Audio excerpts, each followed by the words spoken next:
नमस्कार मंडळी, इथे रोहू मासा आणि गाबोळी आणलेली आहे. बहिणीने अर्धा घेतला आणि मी अर्धा घेतला, कारण मी आणि मुलगीच खातो. आम्हा दोघींना एवढे मासे पुरेसे आहेत. मिस्टर आणि मुलगा शाकाहारी आहे. इथे सर्व माशांना गाबोळीला मीठ मसाले लावून घेऊया आणि 20 मिनिटे मॅरिनेट करत ठेवून देऊया. 3-4 तुकडे आहेत, त्यांचं मी सार करणार आहे. आता एका डिशमध्ये होममेड मसाला, लाल मिरची पावडर, 1 चमचा आलं लसूण पेस्ट, अर्धा चमचा आगळ आणि मीठ चवीनुसार जरासं पाणी घालून मिश्रण तयार करून घ्या. हे माशांना व्यवस्थित लावून घेऊ. हे सर्व माशांना मसाले लावून व्यवस्थित 15 ते 20 मिनिटे ठेवून देऊया. तोपर्यंत मी सार करून घेणार आहे. आता एका डिशमध्ये 2 चमचे तांदळाचं पीठ, 2 चमचे रवा, होममेड मसाला, जरासं मीठ घेऊन मिक्स करूया. पॅनमध्ये 2 चमचे तेल घेऊन हे सर्व माशांना कोट करून व्यवस्थित फ्राय करून घेऊ. मस्त कुरकुरीत मासे फ्राय करून झालेले आहेत. खूपच छान लागतात. एकदा नक्की करून पहा.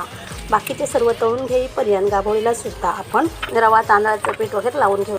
गाभोळीसुद्धा खूप कुरकुरीत मस्तच लागते. एकदा करून पहा. मंडळी, ही रेसिपी तुम्हाला नक्कीच आवडणार. आवडल्यास लाईक करा, शेअर करा, चॅनल नवीन असेल सबस्क्राईब करून बेल आयकॉन क्लिक करा. धन्यवाद.